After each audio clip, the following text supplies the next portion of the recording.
Selamat malam. Assalamualaikum warahmatullahi wabarakatuh. Semoga kita semuanya dilimpahi berkah, keselamatan dan rahmat dari Tuhan Yang Maha Esa. Bapak-bapak, ibu-ibu yang saya hormati, yang pertama saya ingin menyampaikan terima kasih atas undangan ini kepada Bapak Rektor, Bapak Dr. Maftuhin Rasmani. Ini adalah kawan lama, kawan seperjuangan mulai dari masa-masa miskin sampai saya masih miskin, dia sekarang kaya. Saya ucapkan terima kasih juga kepada Bapak Dekan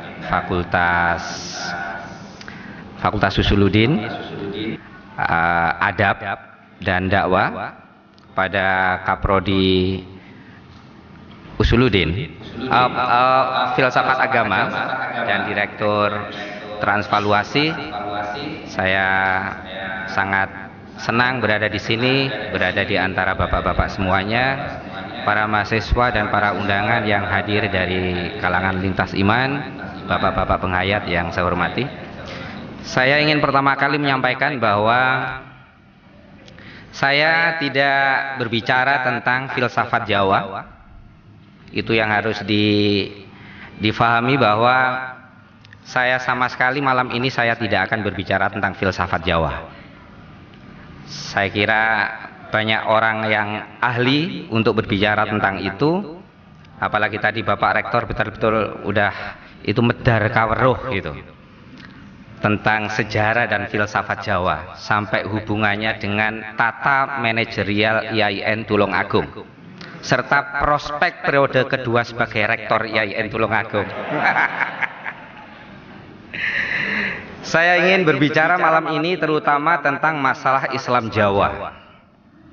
Ada beberapa hal yang ingin saya sampaikan. Yang pertama, beberapa teori otoritatif yang selama ini menjadi rujukan dari setiap studi akademik tentang hubungan antara Islam dengan Jawa, yang pada akhirnya nanti di akhir penghujung pembicaraan saya akan menyampaikan tentang di mana sebetulnya posisi kelompok yang selama ini diidentifikasi sebagai abangan, dan kemudian bagaimana konsekuensi politis kelompok yang diidentifikasi sebagai abangan ini dalam konteks menguatnya ortodoksi Islam sekarang. Jadi kurang lebih itu ceramah yang ingin saya sampaikan pada bapak-bapak, ibu-ibu semuanya. Semoga apa yang ingin saya sampaikan tidak membosankan. Baik, saya ingin di slide yang pertama, bapak-bapak, ibu-ibu semuanya, setidaknya berbicara tentang hubungan antara Islam dengan Jawa, ada dua teori besar yang sampai sekarang hingga saat ini bertarung dan selalu menjadi rujukan dari setiap studi yang berbicara tentang Islam dan Jawa. Satu studi yang begitu gagah sekali dilakukan oleh Clifford Geertz. Ini studi dilakukan pada tahun 60-an, pertengahan 60-an di Pare, Kediri. Hasil studi ini telah menjadi frame sekian puluh tahun setiap orang yang menyetujui tentang Jawa dan Islam terutama. Studi ini yang kemudian dipublikasikan dengan judul Religion of Java atau Agama Jawa, yang di dalam versi terjemahan Indonesianya judulnya adalah Santri Abangan Priyayi. Ini orang suka tidak suka, orang menyetujui Jawa dan Islam sekarang di Jawa itu mau tidak mau harus melewati jaring-jaring Geertz ini. Nah, yang pengen saya nyatakan adalah tesis Geertz mengatakan bahwa sebetulnya sekalipun dinyatakan pada saat itu bahwa penduduk Jawa 90% adalah Muslim, 90% adalah Muslim. Mari kita lihat ini di tahun 64. Saya nanti akan mengajak bapak-bapak, ibu-ibu semuanya kepada konsekuensi politisnya. Dikatakan Goethe bahwa sebetulnya lapisan bawahnya orang Jawa itu bisa dibagi menjadi 3 dengan orientasi keyakinan yang sama sekali berbeda. Yang pertama adalah kalangan abangan, yang kedua adalah kalangan santri, yang ketiga adalah kaum priayi. Ini oleh Goethe dipecah dan semuanya seakan-akan 2 kelompok ini menempati lokus geografis yang sama sekali terpisah, memiliki orientasi teologis yang sangat berbeda. Abangan itu adalah orang desa, lokusnya ada di sawah, pekerjaannya sebagai petani. Sementara orang santri itu berada di wilayah kota, profesinya sebagai pedagang, orientasi keagamaannya adalah Islam. Sementara priayi itu dia berada di wilayah birokrasi pemerintahan, karena ini adalah sisa-sisa dari aristokrasi Jawa lama yang pada saat penjajahan Belanda itu sebetulnya para priayi Jawa itu pada saat penjajahan Belanda itu tidak kurang tidak lebih menjadi pegawai Belanda yang digaji. Dan kemudian ketika Indonesia merdeka, para priayi inilah yang kemudian menempati pos-pos administrasi negara. Kelompok inilah yang kemudian dianggap sebagai kelompok priayi, dan kemudian orientasi keyakinannya itu adalah orientasi Hinduisme. Gitu. Jadi mari kita lihat 3 pilihan yang sangat terpisah ini. Berikutnya, saya nggak tahu tapi saya udah hafal. Nanti ikutin saja slide itu karena saya nggak bisa membaca dari sini. Ada beberapa kritik yang luar biasa terhadap Goethe ini. Setidak-tidaknya kritik yang pertama itu adalah kritik yang diberikan oleh Harshawi Bakhtiar. Kritik Harshawi Bakhtiar ini dilampirkan sebagai epilog di dalam versi terjemahan Indonesia. Harshawi Bakhtiar mengatakan bahwa Goethe sebetulnya sedang dikacaukan pikirannya antara lapis sosial orang Jawa dengan orientasi keyakinan orang Jawa. Itu adalah kritik mendasar dari Harshawi Bakhtiar. Jika abangan dan santri itu dianggap sebagai 2 kategori, sebagai 2 kategori yang merujuk pada orientasi keyakinan, maka kelompok priayi itu sama sekali tidak merujuk kepada orientasi keagamaan, tapi ia merujuk kepada lapis sosial tertentu. Sehingga seorang priayi, seorang pegawai itu bisa saja dia adalah animistik sebagaimana orang abangan, dia juga bisa saja sebagai seorang santri.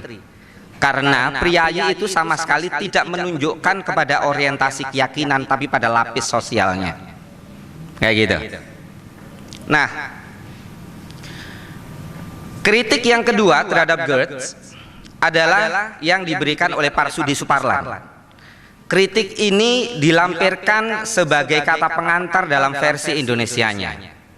Parsudi Suparlan mengatakan seperti ini: jika Goethe mengatakan bahwa inti dari agama Jawa, karena menurut Goethe itu mengatakan seperti ini, Goethe,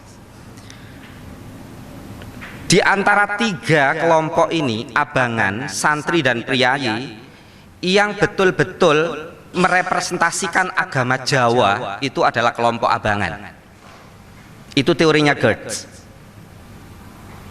Goethe mengatakan bahwa inti dari agama orang abangan itu adalah kepada praktek selamatan, keyakinan pada roh leluhur, praktek-praktek magic dan perdukunan, dan sifatnya sangat animistik.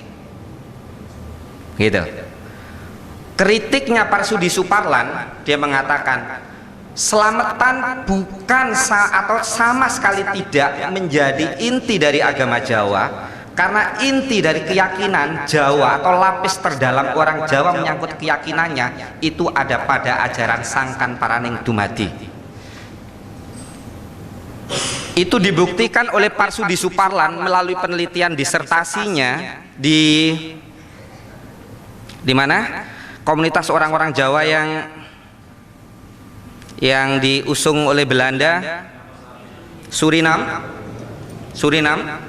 Itu ternyata ditemukan di sana bahwa orang-orang Jawa yang ada di Suriname itu keyakinan intinya itu adalah pada ajaran sangkan paraning dumadi.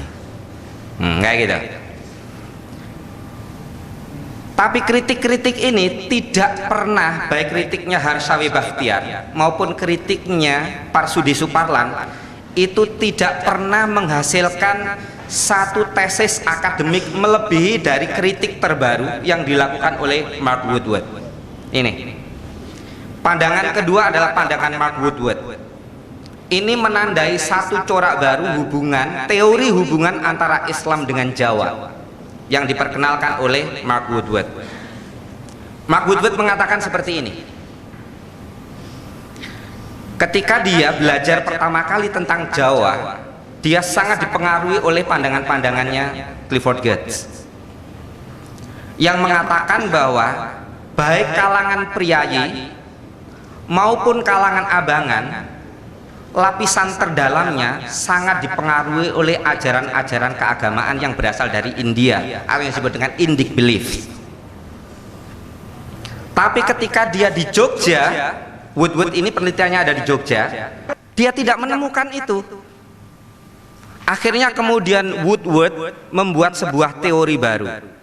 Sebetulnya di dalam Jawa pilihannya itu bukan pilihan antara Islam dan non-Islam yang diwakili oleh priayi dan abangan, tapi sebetulnya yang terjadi adalah bentuk Islam, pertentangan dua bentuk Islam antara Islam formalistik atau Islam normatif dengan Islam sufistik atau substansialis. Gitu. Ada memang ini bentuk pertentangan yang sudah sangat lama di dalam orientasi keberislaman. Lihat, orang-orang Islam yang cara berislamnya sangat fikih itu mudah sekali untuk mengharam-haramkan orang.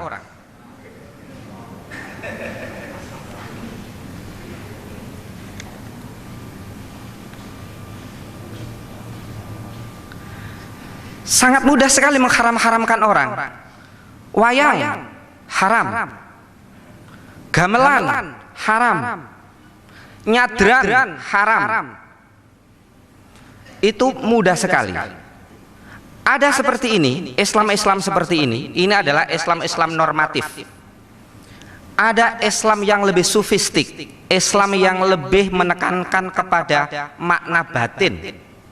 Dan itu sudah ada, itu nggak semata-mata ada di Jawa, nggak semata-mata ada di Jawa. Saya ingin menyitir satu makalah Arab agar yakin bahwa saya ini dosen IAIN. Lihat, pertentangan antara ulama fikih dengan ulama tasawuf itu tergambar jelas di dalam adagium seperti ini. Man tafaqqaha wala tasawwafa faqad tafassaqa. Man tasawwafa wala tafaqqaha faqad tazandaqa. Artinya, siapa orang yang Islamnya hanya berfikih tapi tidak bertasawuf. Mungkin bagi bapak-bapak yang berasal dari tradisi keagamaan yang berbeda agak menyulitkan, tapi saya ingin membuat perumpamaan yang sangat simpel. Orang Islam yang hanya berfikih itu sholatnya ribut dengan urusan gerakan. Jadi tidak jelas dia ini sebetulnya sedang menyembah Tuhan atau sedang menyembah gerakan. Saking ributnya bapak-bapak, itu kalau ruku itu harus dipastikan bahwa posisi punggungnya itu sebegitu sempurna sampai ketika ditaruh papan kayu ada di atasnya itu sangat simetris. Betul nggak? Tapi bagi orang yang orientasi keislamannya adalah sufistik, menekankan pada makna batin, dia lebih menekankan pada sisi batiniah dan tidak ribut dengan urusan lahiriah. Nah, dua orientasi keislaman ini itu sudah mewarnai dinamika Islam sangat lama, jauh sebelum Islam itu masuk ke Indonesia. Oleh karena itu sampai tadi ada yang mengatakan bahwa lihat betapa tidak fairnya. Ini nggak fair loh makalah ini.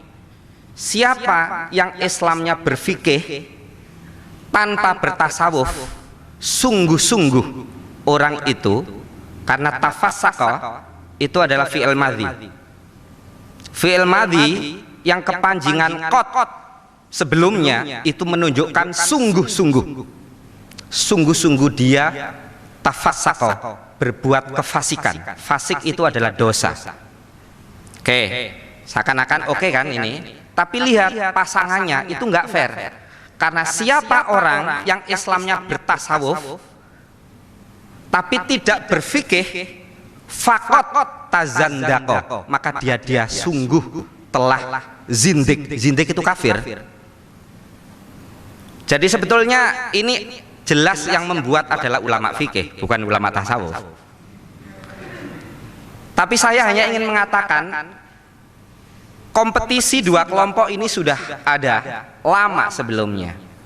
Dan kalau kita membaca bukunya Rickleff, Mengislamkan Jawa, jelas dua orientasi keislaman ini masuk ke Indonesia.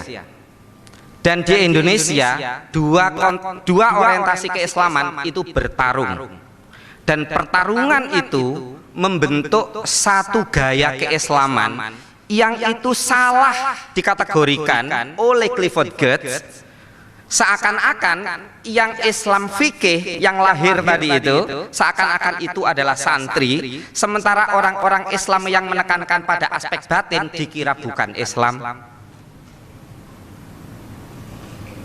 Itu adalah kritik luar biasa dari Woodward. Oleh karena itu maka kalau bagi Geertz mengatakan se-Islam-Islamnya orang Jawa, dia pasti bukan Islam karena dia tetap terikat pada keyakinan Jawa. Sementara bagi Woodward, sejawa-jawanya orang Jawa, dia pasti orang Islam karena dia adalah mewakili satu jenis orientasi keislaman yang berbeda, yang menekankan pada aspek batin. Oke? Nah, dari mana sebetulnya tesisnya Woodward seperti ini? Oke, nanti aja itu. Bagaimana tesisnya Woodward seperti ini? Teori masuknya Islam ke Indonesia. Oke, mari kita lihat. Silakan, saya kira di sini juga banyak sekali bapak-bapak yang sudah membaca berbagai referensi. Islam masuk, ditemukan sisa-sisa masuknya Islam ke tanah Jawa itu sejak abad ke-8. Abad ke-8 itu adalah abad ketika umat Islam di wilayah Jazirah Arab, termasuk di wilayah Afrika Utara sampai menjangkau ke sedikit wilayah Eropa, itu adalah puncak peradaban Islam di waktu itu. Abad ke-8, ke-9 dan puncaknya abad ke-10, baru nanti kemudian akan peradaban Islam baru akan tenggelam sekitar abad ke-13. Dan 2 abad kemudian itu diikuti dengan zaman kebangkitan Eropa dan kemudian menghasilkan modern hingga saat ini, dan kemudian kita melongok-longok pada Eropa seakan-akan kita tidak pernah memiliki zaman kejayaan. Nah, tapi mengapa ketika Islam ditemukan sisa-sisa komunitas Islam, terutama di wilayah-wilayah Sumatera sana. Mengapa Islam baru berkembang betul-betul di Indonesia itu baru pada abad ke-16? Ada jangka waktu sekitar 500 sampai 600 tahun. Berarti itu sekitar setengah milenium. Setengah milenium. Mengapa itu terjadi? Nah, teorinya saya menggunakan teorinya, saya akan full teori ini. Saya akan full rujukan. Karena saya dimandati untuk melakukan ceramah ilmiah. Yang semua rujukan saya bisa dilacak, sepenuhnya bisa dilacak. Saya menggunakan teorinya Azumardi Azra dalam jaringan ulama Nusantara. Dan itu juga bisa dilacak pada tulisan-tulisan A.H. Jones. Sekalipun Islam itu sudah mulai masuk ke wilayah Nusantara, tapi aktivitas dakwah Islam baru intens sekali itu terjadi pada abad ke-16. Siapa yang melakukannya? Itu adalah para dai pengembara yang orientasi keislamannya adalah sufistik. Karena itulah maka sekalipun situs-situs awal Islam sudah ditemukan sejak abad ke-8, tapi itu hanya menunjukkan sisa-sisa perdagangan kaum muslim yang memang wilayah Pulau Nusantara ini itu sudah, silakan baca sekali lagi bukunya Nusa Jawanya Dennis Lombard. Jawa itu sudah menjadi bagian dari perdagangan internasional sejak awal tahun Masehi, bahkan sebelum Masehi. Itu Jawa. Jadi kalau sudah ditemukan sisa-sisa permukiman umat Islam sejak abad ke-8, itu sama sekali tidak mengherankan. Tapi itu sama sekali tidak menunjukkan sudah adanya aktivitas penyebaran Islam di Nusantara. Aktivitas penyebaran Islam baru menunjukkan arkeologis yang sangat masif di abad ke-16. Dan abad ke-16 itu nanti juga dengan cepat ditandai dengan jatuhnya Majapahit. Jatuhnya Majapahit itu berarti membuka awal berdirinya kerajaan Islam di wilayah Bapak Mahtuhin itu, di Demak. Dan dari Demak itu kemudian Islam bergerak ke wilayah pedalaman. Oleh karena itu maka Islam memiliki karakter menurut Dennis Lombard adalah Islam yang dibawa melalui jaringan perdagangan laut dan Islam yang dibawa melalui jaringan agraris di wilayah pedalaman. Ini nanti akan menunjukkan dua jenis atau dua karakter Islam yang berbeda. Itu, nah, mengapa Islam menjadi sangat mudah, begitu masifnya? Ada dua teorinya. Yang pertama, karena Islam yang dibawa di abad ke-16 itu dibawa oleh para sufi, yang karena sufi itu lebih menekankan pada aspek batin, maka dia menjadi sangat mudah untuk bertali temali dengan keyakinan-keyakinan lokal, karena dia tidak ribut dengan apakah orang itu sholatnya fatihahnya fasih atau tidak. Coba kalau dai itu dia berdakwah pada satu komunitas dan pertama kali yang menjadi perhatiannya adalah diancam, kowe kalau kamu sholatnya fatihahmu nggak fasih, kamu tidak akan diterima. Orang-orang mungkin nggak akan masuk Islam, nggak mungkin, mending nggak usah diterima. Dan kita tunjukkan itu juga betul-betul ditemukan dalam studinya Wycliffe. Nah, karena yang masuk pertama kali itu adalah Islam sufistik, maka menjadi sangat mudah. Dan kemudian Islam sufistik itu pertama kali dipeluk oleh kalangan priyayi keraton. Ingat, dari Raden Patah. Coba mari kita lihat gambaran sejarahnya. Orang tua yang dianggap sebagai pertama kali penyebar Islam itu Maulana Malik Ibrahim di Gresik. Itu paling tua. Kemudian diikuti dengan Sunan Ampel. Sunan Ampel ini adalah keponakan dari Putri Cempa yang menjadi permaisurinya Brawijaya kelima. Dia diterima sangat baik oleh Brawijaya, sangat baik. Agamanya apa Brawijaya? Hindu. Sangat baik. dan kemudian dia dipersilahkan untuk berdakwah dan diberi tanah kekuasaan di Ampel Denta. Kemudian salah satu dari putra Brawijaya namanya Pangeran Jimbon yang dititipkan di Palembang, kemudian ke Jawa, dan kemudian itu dijadikan sebagai Raden Patah di Demak. Ketika dia mulai bisa menyusun kekuasaan di Demak, pertama kali yang dia inginkan apa? Menggempur Majapahit. Penasihat spiritual yang menyuruhnya adalah Sunan Giri, tapi yang melarang adalah Sunan Ampel. Sunan Ampel sangat melarang. Jangan.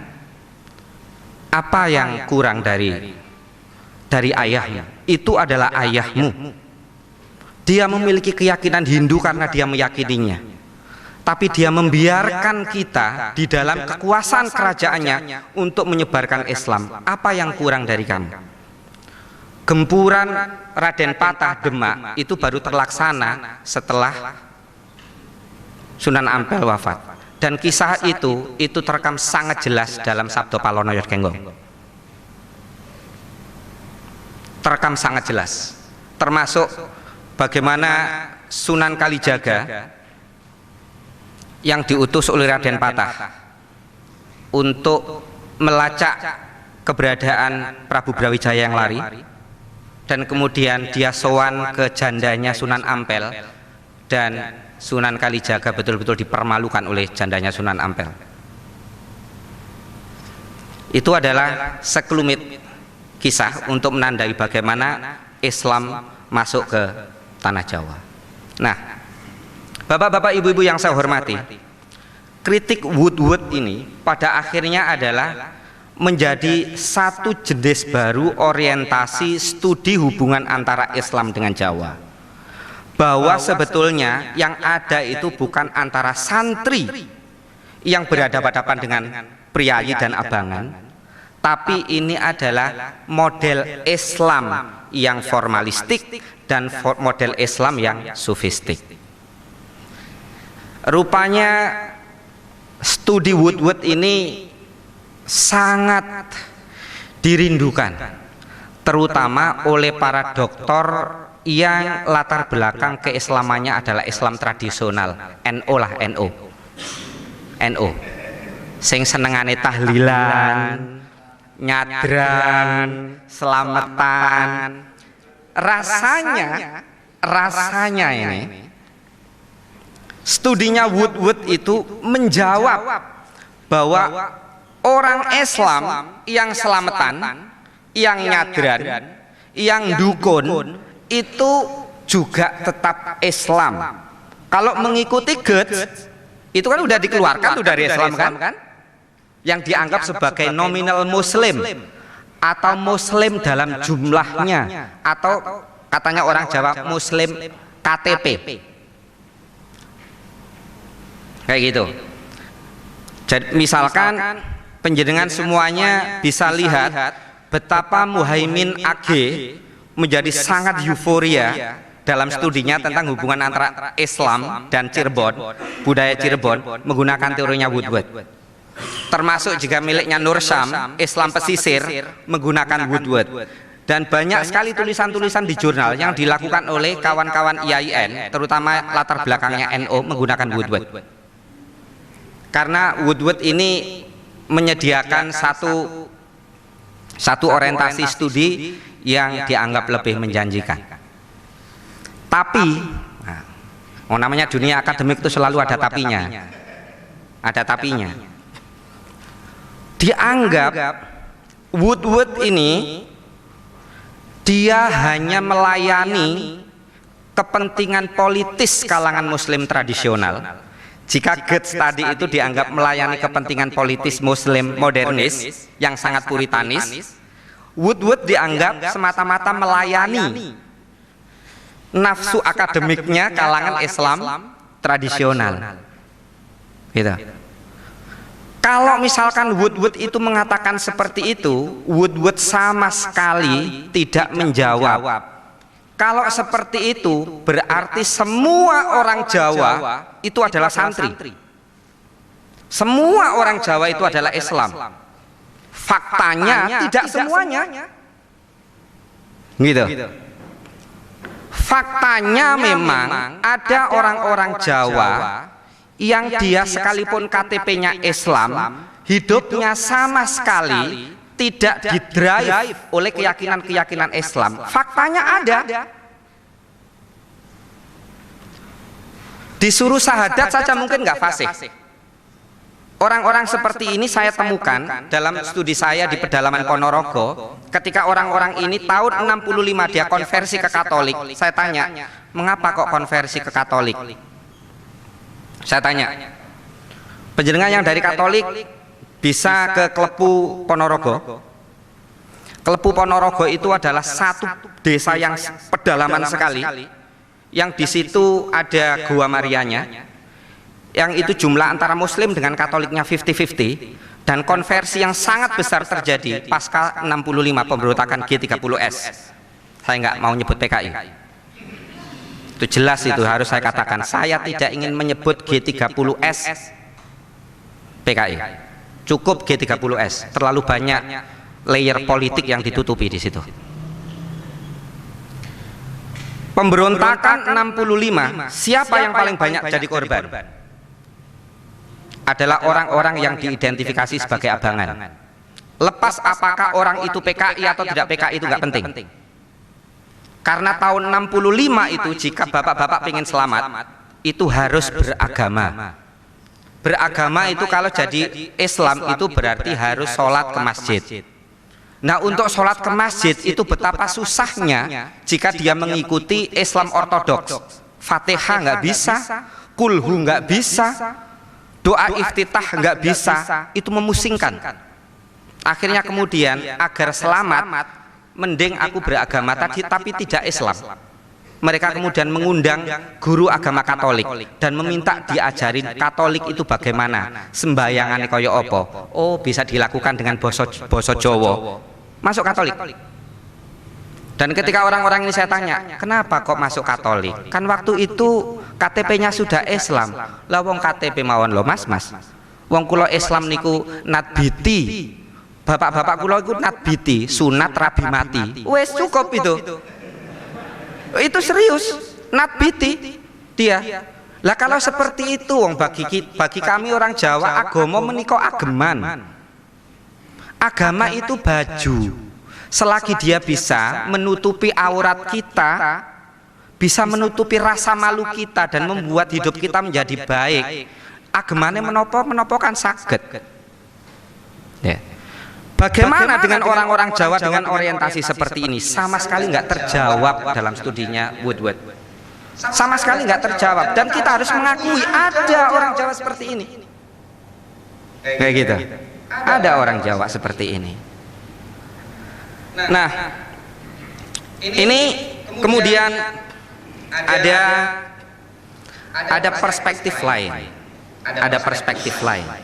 Perspektif ini saya ingin menyitir dari pendapatnya Martin van Bruynesen, seorang Indonesianis dari Belanda. Dia mengatakan seperti ini. Indonesia is not passive recipient in this process. The new influences were incorporated into existing religious and cultural patterns and thereby to some extent modified. Maksudnya seperti ini. Jawa itu harus diingat. Hindu, Buddha yang kemudian disusul oleh Hindu dan kemudian disusul oleh Islam, itu semuanya adalah agama-agama yang datang dari luar. Ingat-ingat ya, termasuk Katolik, termasuk Protestan, yang sekarang Islam, Katolik, Protestan menjadi sangat jumawa dan berkuasa di Indonesia. Itu semuanya adalah keyakinan yang datang dari luar. Nah, menurut Martin van Bruynesen, apakah sebelum agama-agama itu datang ke tanah Jawa, apakah orang Jawa itu betul-betul tidak memiliki keyakinan yang kurang lebih bisa disebut sebagai agama? Apakah orang Jawa itu tidak bertuhan? Apakah orang Jawa itu tidak beradab? Apakah orang Jawa tidak bermoral? Apakah orang Jawa tidak memiliki cara pandang terhadap dunia ini? Cara pandang terhadap dirinya, cara pandang terhadap apa yang disebut dengan Sang Esa? Menurut Van Bruynesen, itu adalah pandangan yang bullshit. Jawa sebelum datangnya keyakinan-keyakinan dari luar itu sudah memiliki keyakinannya sendiri. Apakah itu disebut dengan sangkan paraning dumadi?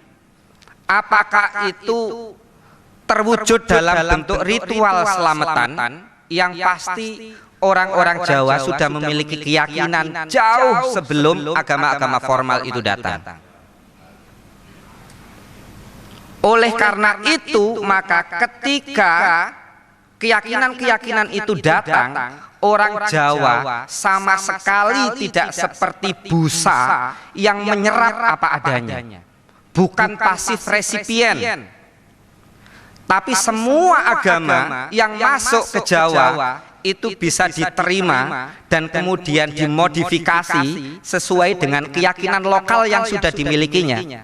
Itu tidak hanya terjadi pada Islam, itu terjadi pada Hindu, terjadi pada Buddha, terjadi pada Katolik, terjadi pada Protestan, terjadi pada Islam. Hindunya orang Bali itu kalau diukur dari India sama sekali bukan Hindu. Nah, kasih. Oleh karena itu maka ada satu sekte Puritanis dalam Hindu Bali yang namanya Hari Krishna, karena dia sangat tidak menerima Hindu Bali sebagai Hindu. Termasuk juga orang Tengger yang dianggap sebagai Hindu, itu jelas-jelas rekayasa politiknya Orde Baru. Karena orang Hindu Tengger itu dia mengatakan agama saya itu Hindu Buddha. Buddha itu bukan Buddhisme loh ya. Itu dia mengatakan Buddha itu sebagai agama Jawa purba, Jawa yang sudah sangat lama. Katolik, Islam, Protestan, apalagi, oke, coba mari kita lihat. Ada nggak sih agama yang datang ke sebuah wilayah kemudian dia tidak dimodifikasi oleh wilayahnya? Yesus itu kelahiran mana? Nazaret. Itu Timur Tengah. Tapi sekarang patung Yesus itu tampak seperti rocker dari Eropa. Benar nggak? Karena itu ada satu buku yang judulnya Yesus berhidung pesek. Mengapa? Karena orang-orang Asia pengen merepresentasikan Yesus dalam postur Asia. Mengapa Yesus bisa dilambangkan dengan postur Eropa dan tidak bisa dengan Asia? Judulnya buku sebagai Yesus berhidung pesek. Islam juga seperti itu. Jadi semua agama itu bisa direngkuh oleh orang Jawa. Tapi sorry ya, aku bisa merengkuh kamu, tapi kamu harus aku modifikasi berdasarkan keyakinan lokal yang sudah ada. Itu nanti yang kemudian akan membentuk Islam Jawa. Oke. Nah, ini yang Hefner mengatakan. Sebagian orang memang mengaku beragama Islam dan lainnya mengaku beragama Hindu atau Buddha, namun kedua kelompok ini tetap orang-orang Jawa yang terkait dengan roh leluhur, roh pelindung desa atau danyang, menganjurkan pentingnya ritual komunal dan bersikap toleran dalam rangka menjaga harmoni sosial di antara mereka. Itu adalah cara hidup orang Jawa. Orang Jawa sekarang kalau selamatan dia harus tetap rangkaian sanatnya itu sampai kepada akal bakal, kayak gitu, cikal bakal, akal bakal, selalu seperti itu. Mau Hindu mau mengakui, Islam mengakui atau tidak mengakui, kalau Islam ingin dipeluk oleh orang Jawa dia harus mau dimodifikasi seperti itu. Bagi kalangan sufistik ya nggak masalah toh. Yang ribut itu kan kelompok Puritanis ya. Yang Islam itu seakan-akan kalau nggak Arab nggak Islam. Wah, ini dulu tidak pernah nah, coba jenengan ini ya. Dulu ini nggak pernah dilakukan oleh Nabi Muhammad. So what gitu loh. Coba ini kadang-kadang saya suka heran juga dengan orang-orang Muslim Puritanis ya, yang semuanya itu seakan-akan nggak sah kalau tidak pernah dilakukan oleh Nabi Muhammad. Sampai peringatan Maulid Nabi, orang-orang NU itu suka melakukan peringatan Maulid Nabi, memperingati hari kelahiran Nabi Muhammad. Dia kelompok yang nggak setuju ngomongnya kayak gini, bapak-bapak, ibu-ibu, lah itu kan nggak pernah dilakukan oleh Nabi Muhammad, itu bid'ah gitu. Coba, bagi saya ini udah nggak urus lah tentang NU dengan Muhammadiyah, itu saya nggak urus. Saya itu kunut saja udah nggak hafal. Saya hanya mengatakan seperti ini. Kalau Nabi Muhammad itu kemudian menyuruh umatnya, aku ulang tahun loh ya, tolong dong diperayain, itu narsis banget kan?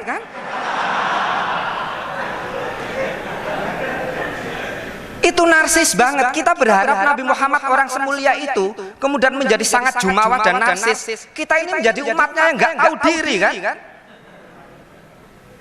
Nggak perlu diminta oleh orang yang kamu kagumi, nggak perlu diminta oleh orang yang kamu cintai, karena pemberian hadiah dari kamu pada orang yang kamu cintai itu karena kamu memang cinta, karena kita memang cinta kepada Nabi Muhammad. Nggak perlu beliau meminta kita untuk celebrating his birthday, nggak usah. Tapi jika semuanya harus pernah dilakukan oleh Nabi, pasti Nabi itu nggak narsis. Nah, kalau kita nggak melakukannya dan kemudian kita mengatakan sebagai umat yang mencintainya, kita nggak tahu diri, itu cinta bohong menurut saya. Nah, logika kayak gini aja itu nggak bisa dipahami oleh kelompok-kelompok kayak gitu. Sehingga kalau tidak berjenggot nggak Islam. Wah, apa jadi dengan berjenggot? Gitu. Wah, kalau sudah pakai apa? Pakai apa sih? Pakaian yang putih-putih itu? Jubah gitu. Wah, itu udah kayak Islam. Wah, rasanya udah Islam banget gitu. Ya, itu yang menggunakan jubah yang nggak hanya Nabi Muhammad, itu yang menggunakan jubah ya Abu Jahal, Abu Lahab juga. Pakaian putih gitu. Loh ya gimana sih? Pakaian putih itu adalah pilihan yang paling rasional ketika kamu hidup di dalam sebuah wilayah dengan iklim yang sangat panas dan mendapatkan langsung matahari jatuh ke dirimu. Kalau kamu menggunakan pakaian hitam, bodoh banget. Itu visi kamu di mana? Kalau hitam, itu kamu akan menyerap matahari. Dan kalau kamu sedang terik matahari menggunakan pakaian yang gelap, itu kamu nggak ngerti fisika. Ya memang harus menggunakan pakaian terang.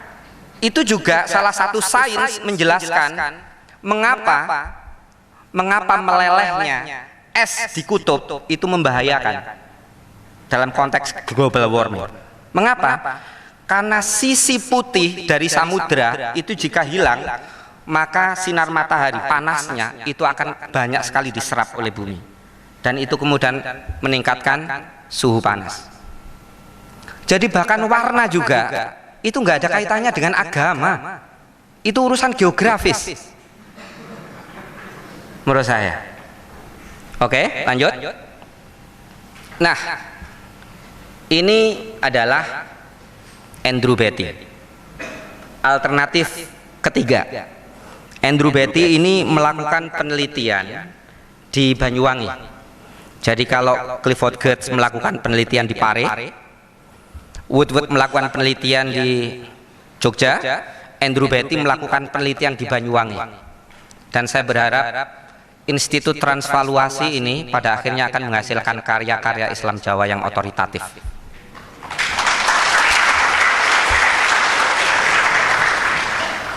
Andrew Beatty mengatakan, oke, Geertz bisa jadi, menurut Andrew Beatty, Geertz bisa jadi salah dalam melakukan identifikasi kejawaan. Tapi salahnya setidak-tidaknya hanya dua.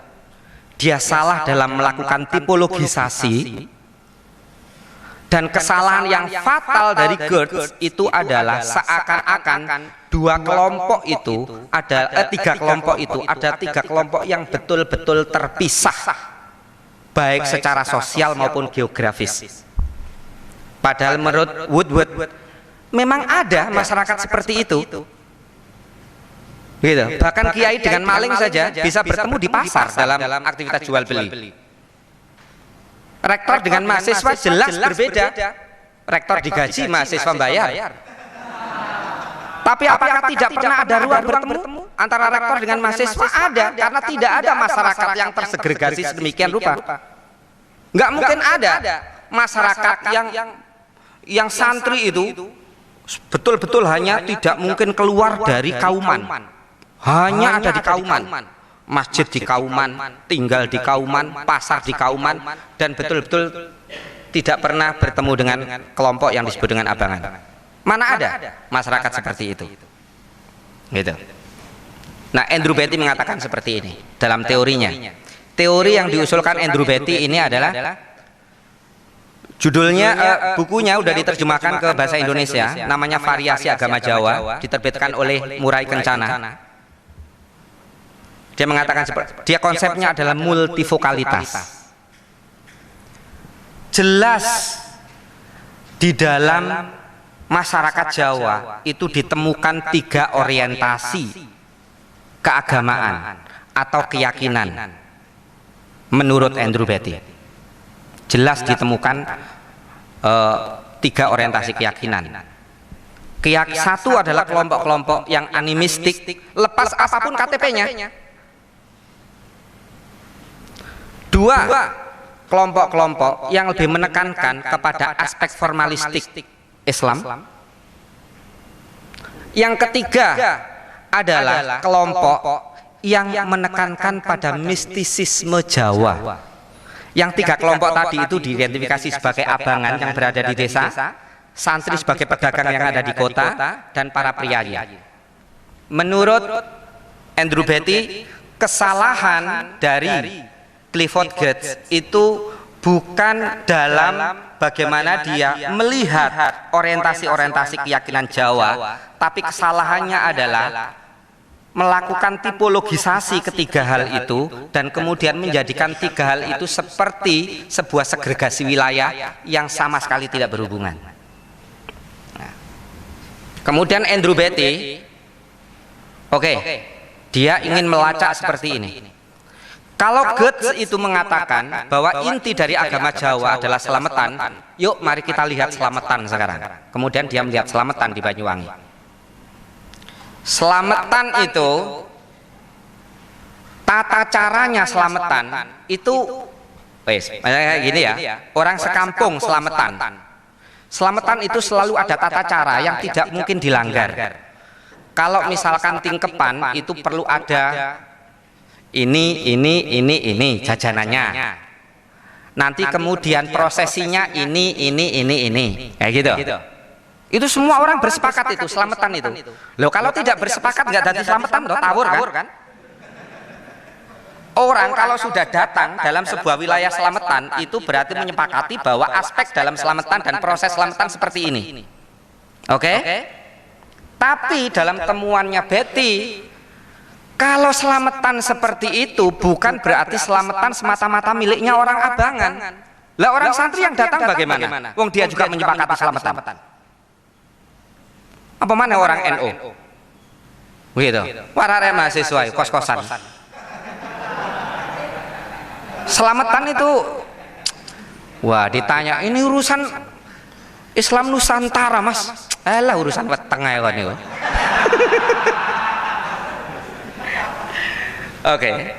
Tapi katanya Beatty, selamatan itu adalah satu ritual multivokal.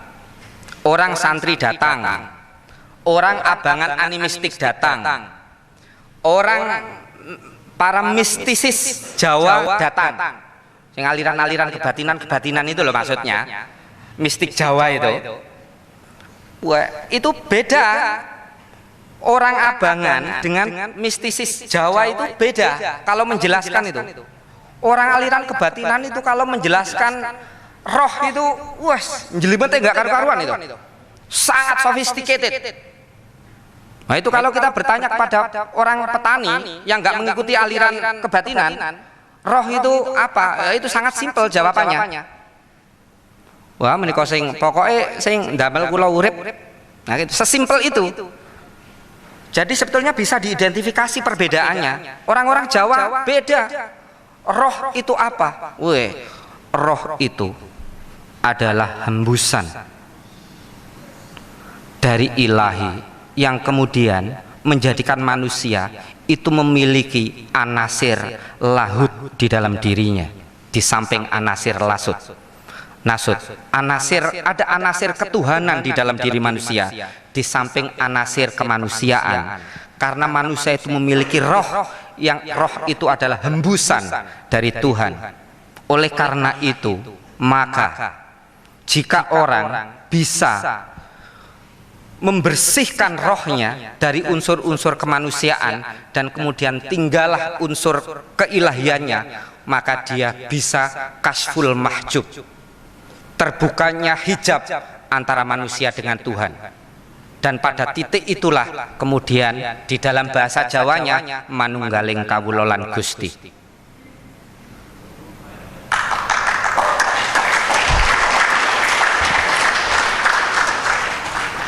Ketemu kan? Tasawuf Islam ketemu itu dengan mistik Jawa sebetulnya. Ketemu. Nah, tapi saya nggak ingin medar kaweruh, engko disangkano aku anu. Disangkano aku guru tasawuf ya. Saya hanya ingin mengatakan bahwa temuan Betty itu mengatakan bahwa ada ditemukan di dalam orang Jawa 3 jenis orientasi itu, tapi tidak terpecah. Itu tetap menyatu, terutama dalam ritual selamatan. Selamatan itu unsurnya disepakati, prosesnya disepakati, tapi maknanya bisa berbeda-beda. Orang Jawa Abangan memiliki maknanya sendiri atas ritual selamatan. Orang Islam santri memiliki makna sendiri atas selamatan. Orang mistikus Jawa memiliki maknanya sendiri atas selamatan. Sehingga panjenengan semuanya jangan heran jika kalau kita bertanya kepada kiai yang senengane selamatan, itu bisa menjelaskan macam-macam tentang aspek selamatan, dan itu semuanya Arab. Apem, apem itu dari afun. Afun itu adalah permaafan dari Allah. Mbok goleki kitabe Jawa gak ketemu, rek. Nggak ketemu. Itu adalah cara orang santri memberi makna atas ritual bersama. Gitu. Jangan heran juga orang Sumarah itu dia memberi makna yang sangat berbeda tentang sholat 5 waktu. Zuhur itu apa? Asar itu apa? Sing mbok goleki ndok kitab fikih, mbok sampai mati kon nggak ketemu. Gitu. Nah, tapi orang-orang ini hidup dalam satu lokus geografis yang sama, yang dia menjalankan aktivitas bersama. Apakah mereka sama-sama orang Islam dan sebagainya, nggak penting bagi Woodward itu, nggak penting. Tapi 3 jenis orientasi itu bertemu, dan ini yang disebut dengan multivokalitas. Itu. Nah, mari sekarang kita temukan satu orientasi studi baru jika memang pusat kajian Islam Jawa Yayan Tulungagung itu mampu menyaingi 3 teori besar yang otoritatif ini.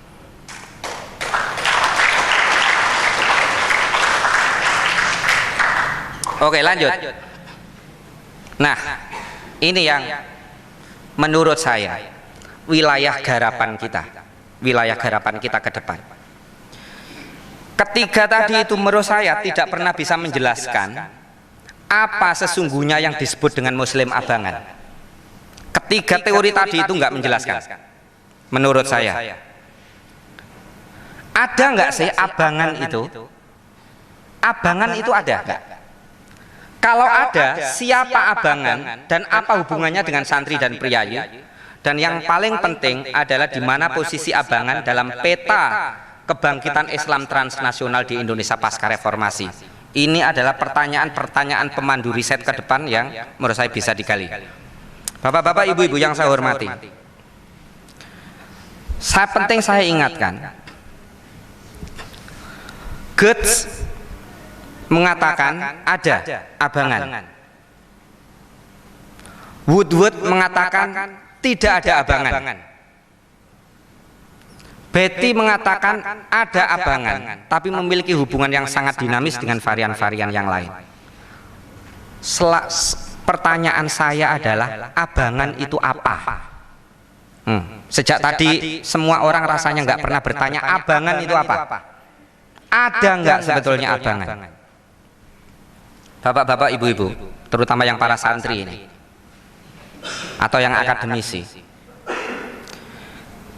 tidak ada satupun sebuah komunitas yang diidentifikasi begitu kuatnya dan kemudian digunakan selama ratusan tahun dalam studi-studi, enggak ratusan tahun, hampir setengah abad dalam studi-studi tentang Jawa, yang komunitas itu dilabeli tidak karena komunitas itu menyebut dirinya sendiri, kecuali itu adalah komunitas abangan. Orang abangan itu tidak pernah menyebut dirinya sendiri dan mengidentifikasi dirinya sebagai abangan. Sebutan abangan itu sepenuhnya adalah sebutan yang diproduksi oleh kalangan santri dengan konotasi merendahkan terhadap Islam Jawa yang dianggap tidak memenuhi standar ortodoksi Islam atau Islam formal. Jadi kita sampai sekarang ini kita tidak akan pernah menemukan ada orang Jawa yang mengidentifikasi dirinya sebagai abangan, karena abangan itu pada awalnya diproduksi oleh kalangan santri.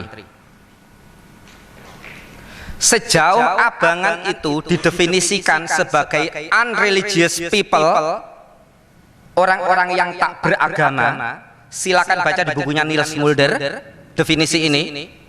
Silakan baca di bukunya Clifford Geertz. Mereka adalah sebagai nominal Muslim, orang-orang yang orientasi keyakinannya adalah animistik, keyakinan lokal, suka pada perdukunan dan magis, ilmu-ilmu hitam, dan kemudian kepada roh-roh halus, gendruwo dan sebagainya. Itu semua adalah definisi yang dialamatkan kepada kelompok orang yang mereka disebut sebagai abangan. Definisi abangan tidak pernah di dalam satu buku pun di mana definisi abangan itu ditulis dengan kesan positif. Tidak pernah. Bahkan penggunaan istilah abangan sekarang ini, baik secara informal maupun akademik, selalu berkonotasi merendahkan. Lalu kapan sebetulnya istilah abangan itu muncul? Di dalam tulisannya Marley Wycliffe dikatakan bahwa istilah abangan untuk menandai kelompok orang Jawa yang seperti itu belum muncul sebelum pertengahan abad ke-19. Dari mana data ini? Data ini sepenuhnya didasarkan kepada catatan-catatan abad ke-18 dan 19 yang dilakukan oleh baik orientalis Belanda maupun misionaris Belanda. Mengapa kok pertengahan abad ke-19 baru muncul? Pertengahan abad ke-19 itu menandai mulai bangkitnya Islam ortodoks di Indonesia. Dari mana? Ketika dibukanya terusan Suez dan kemudian orang-orang Islam mulai haji, dan kemudian dari Mekah mereka menyebarkan Islam ortodoks di Indonesia.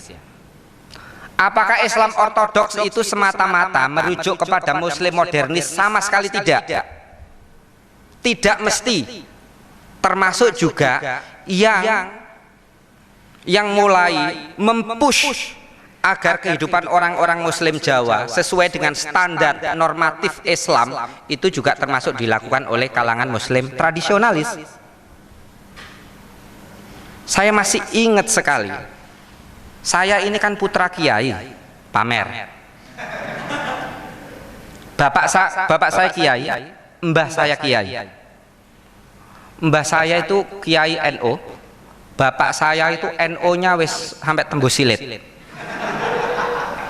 NU-nya bapakku itu. Tapi mbahku dan bapakku yang kiai NU itulah yang melarang saya sejak kecil untuk nonton wayang, yang selalu melarang saya untuk mendengarkan kesenian bergamelan terutama pada saat bulan puasa. Oh, itu hanya di keluarganya sampean. Oke. Tapi setidak-tidaknya itu adalah sisa-sisa dari arus ortodoksi yang juga mengeram di kalangan Muslim tradisional. Aku sejak kecil itu betapa inginnya nonton tayuban, tidak pernah berani nonton tayub. Baru ketika jadi dosen nonton tayub bareng dengan wakil Bupati Tuban, sak jogete. Dan ketika aku joget, what's wrong with this kind of dancing? Nggak ada gitu. Coba. Oke. Mari kita sekarang, please be fair. Mari kita adili dengan fair.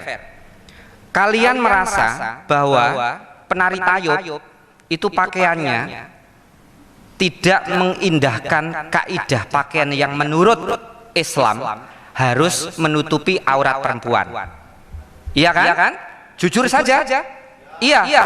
Dan karena itulah kalian tidak mau nonton tayub, dan kemudian kalian dengan sangat-sangat bernafsu mengatakan tayub itu haram. Dan tak pernah sekalipun kalian mengatakan dangdut itu haram, sekalipun jauh lebih seronok. Benar gak? Betapa nggak fairnya kita. Begitu. Ini adalah sisa-sisa yang menandai polarisasi yang terjadi sejak awal pertengahan abad ke-19.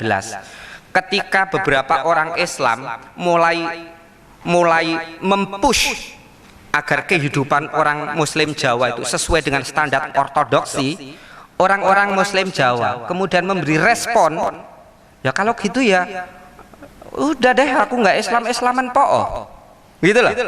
Responsnya itu sama persis dengan sisa-sisa yang penelitian saya di Ponorogo tadi itu.